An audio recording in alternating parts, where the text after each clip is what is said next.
இன்றைக்கு திராவிட முன்னேற்ற கழகம் ஆட்சிக்கு வந்து 5 ஆண்டு காலம் நிறைவு பெற இருக்கின்றது. அடுத்த மாதம் தேர்தல் அறிவித்து விடுவார்கள். ஆக ஏப்ரல் முதல் வாரத்திலே தேர்தல் நடக்கும் என்று நம்புகிறேன்.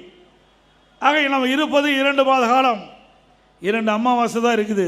திமுக ஆட்சியுடைய ஆயுள் காலம் 2 மாதம். இந்த 2 மாத காலத்திலே திராவிட முன்னேற்ற கழக ஆட்சி,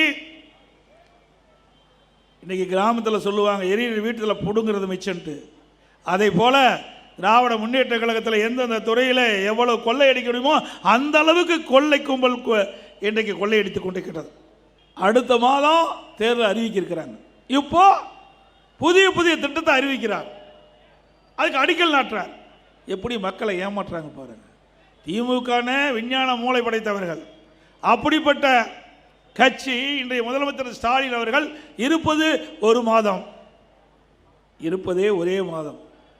அந்த மாதம் அடுத்த மாதம் இறுதியில் தேர்தல் அறிவிச்சிருவாங்க, கோட் ஆஃப் கான்டக்ட் வந்துடும். அதுக்குள்ளே என்ன திட்டத்தை நிறைவேற்ற முடியும்? எப்படி மக்களை ஏமாற்றுறாங்க பாருங்க. தினந்தோறும் ஒரு புதிய திட்டத்தை அறிவிக்கிறது, அடிக்கல் நாட்டுறது, விளம்பரப்படுத்துவது, அத்தனை வெற்றி விளம்பரம். மக்களை ஏமாற்றுவதிலே நம்பர் 1 முதலமைச்சர் இன்றைய முதலமைச்சர் ஸ்டாலின் அவர்கள். உங்களுக்கு தெரியும் எத்தனை பேர் வச்சார்? 1 பேரா 2 பேரா? ஏதாவது எந்த பேராவது மக்கள்கிட்ட ஞாபகம் இருக்குதா?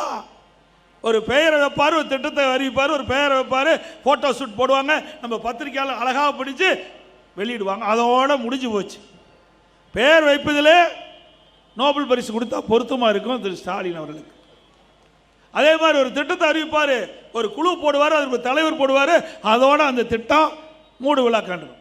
எத்தனை திட்டம், எத்தனை குழு அமைச்சீங்க? 52 குழு அமைச்சிருக்கிறீங்க. அதனுடைய நிலைப்பாடு என்ன? நாங்கள் வெள்ளை அறிக்கை கேட்டோம். திரு ஸ்டாலின் அவர்களே திட்டத்தை அறிவிக்கிறீங்க, குழு போடுறீங்க, அது தலைவர் போடுறீங்க, அதனுடைய விளக்கத்தை கொடுங்க. வெள்ளை அறிக்கை மக்கள் கேட்குறாங்க. அந்த திட்டத்தினால என்ன பயன்? அத்தனையும் வெற்றி விளம்பரம். அதோட அந்த திட்டம் முடக்கப்பட்டு விடும். இப்படி மக்களை தினந்தோறும் ஏமாற்றி ஏமாற்றி தொலைக்காட்சியிலையும் பத்திரிகையிலையும் வருகின்ற செய்தி தான் நாம் பார்த்து கொண்டிருக்கின்றோம். இந்த ஆட்சியில் மக்களுக்கு எந்த பலனும் கிடைத்ததாக தெரியவில்லை. என்ன ஒரு பெரிய திட்டத்தை கொண்டாந்து நிறைவேற்றிருக்கிறார்.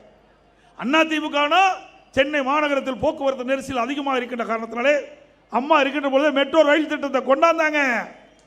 இன்றைய தினம் அந்த வழியிலே வந்து அம்மாவுடைய அரசு 63,000 கோடி 63,000 கோடி இதுவரை இந்தியாவில் 63,000 கோடி ஒரு திட்டத்திற்கு நிதி ஒதுக்கீடு செய்ததே கிடையாது.